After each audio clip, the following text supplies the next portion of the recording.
So could you give us a real-life example so that our viewers can understand, especially some of our younger viewers Okay. have a hard time with that? Well, let's put it this way. I'll give you a good example. We have a gentleman who's been taking his required minimum distributions since 70 and a half. He's now 80. He decided that he didn't want to take his required or his RMDs for the year.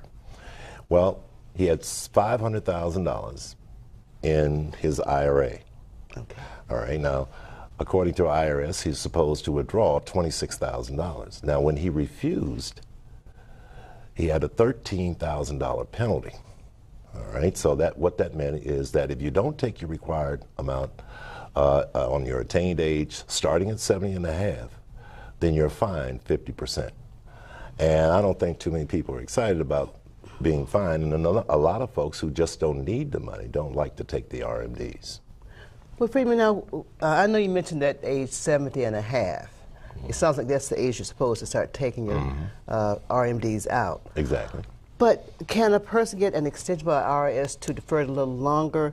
And then what's the absolute maximum time a person can defer an RMD? Okay, let me preface the following too. You can take withdrawals from your IRA and your employer-sponsored retirement account, which I refer to as qualified plans. Starting at 59 and a half, you can get a penalty-free withdrawal.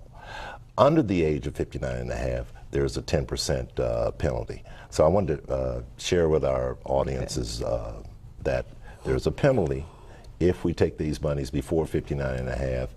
And but after that age, you can take your withdrawal penalty-free. Now, there was a question that you asked me. Yeah, I was asking if about the defer. extension and defer. Now, Carolyn, this is interesting.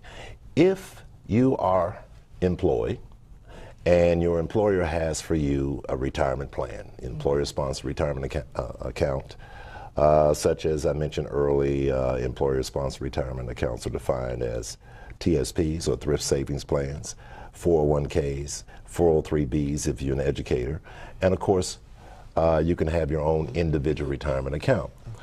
But here's the kicker right here.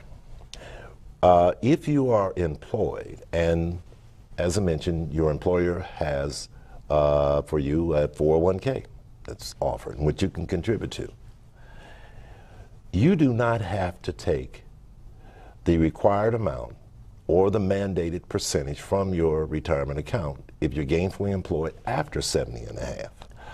The only time you have to do that is if you separate from service beyond the age 70 and a half. Of course, you have to take out a required amount, or a minimum, that is, based on attained age. Something else I should share with you too. This is interesting. Sometimes our viewing audience might be a little confused if they have their own individual retirement account, they're beyond the age of 70 and a half and have an employer-sponsored retirement account, and or possibly have an employer-sponsored retirement account that has not been moved from their old employer. They're separated from service.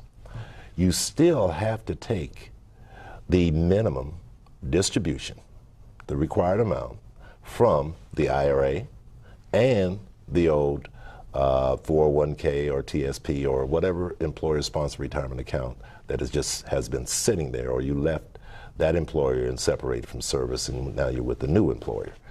So any way you look at it, IRS does not intend for you to defer the taxes on those contributions to these accounts, your IRA or your employer-sponsored retirement account, without taking at least a minimum annually before 12/31 of the calendar year once you reach 70 and a half.